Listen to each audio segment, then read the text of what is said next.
Sup guys, it's HK here, bringing you another review. Today's review, or reviews, will be on Star Wars Rebels Season 2. I decided to finally sit down and watch all the episodes that are available right now. There's about 11 episodes, I think, if you include the 40-minute two-part premiere, obviously, which I saw beforehand, before watching the rest of the series, like a week ago, so I just kind of went and binge-watched through all of them. It was definitely worth it. I'm a huge fan of the Clone Wars. I think the Clone Wars, both the original and the newer series, obviously, were brilliant. I thought those were really good. It started off very slow, very meh, and then it got really, really better. By season 3, I feel like it hit the pinnacle of how good it was, and it just kept getting better with a few shitty kind of episodes, mostly like the Droid Arch and all that.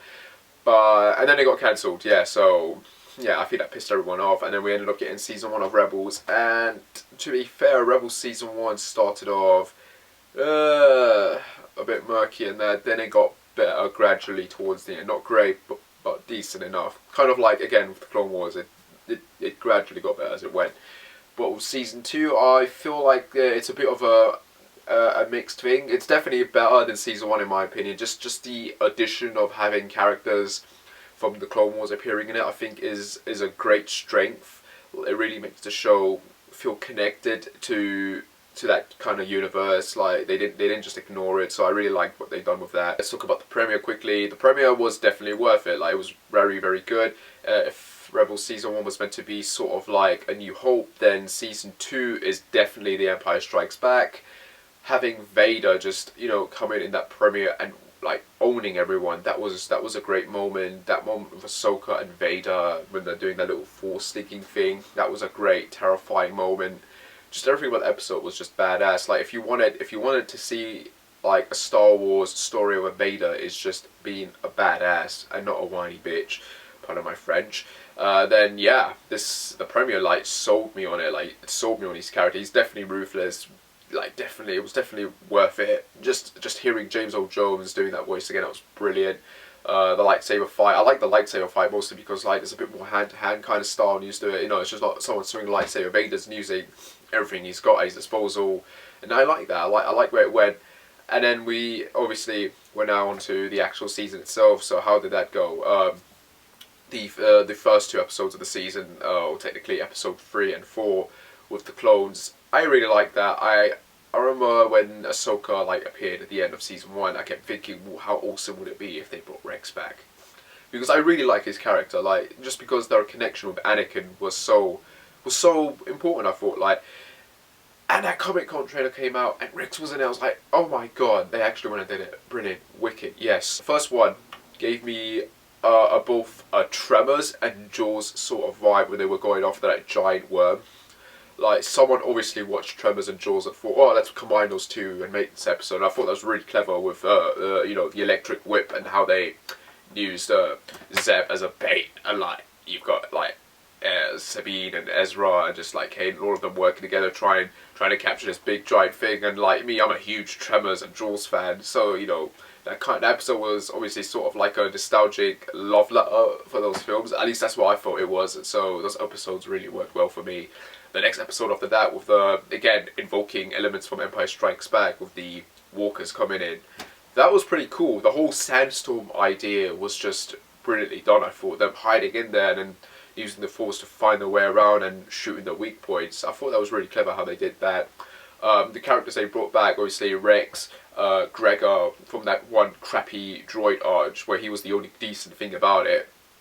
And then Wolf, I don't remember him really, but I like the concept. I like the fact that they connected it with the Clone Wars even more, with the whole control chips and how they removed those. I thought that was really clever. The nice little detail of the scars there. I am very curious to know what happened during Order 66 when it came to Rex and that. I mean, how did they feel when the Jedi were defeated? How did they feel when they thought Anakin was dead? Or, I really would like to see. I would really like to see a flashback to those moments, just to see what happened and how they got out. I don't want to see it in a comic or whatever. Or a reading in a novel. I want to see this on screen. One of the things that really annoyed me was how they started releasing episodes they never got to animate into different formats. I mean, it's fine, it's nice we got those in some form, but in the end of the day you want to sit down and watch it. So I'm a bit pet peeved about that.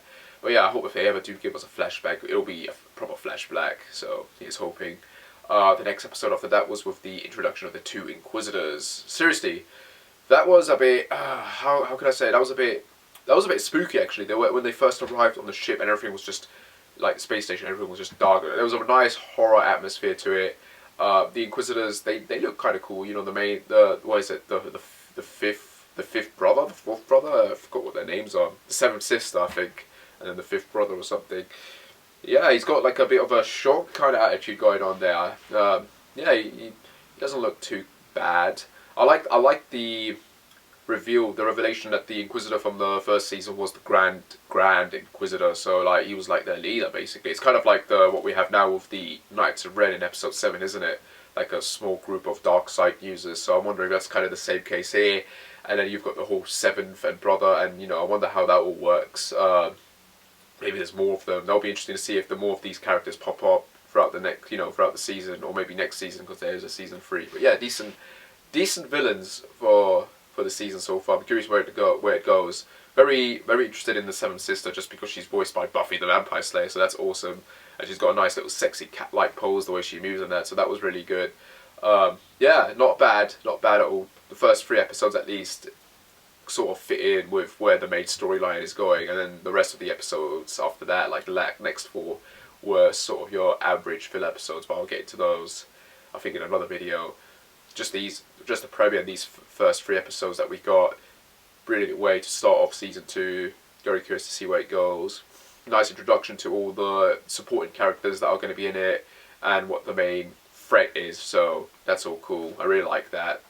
Hopefully it gets better, but obviously I'm going to have to give my thoughts on the next episodes after that. So anyway, like and subscribe on this video, and I shall be doing the filler ones and the last 2 sort of main story ones after that.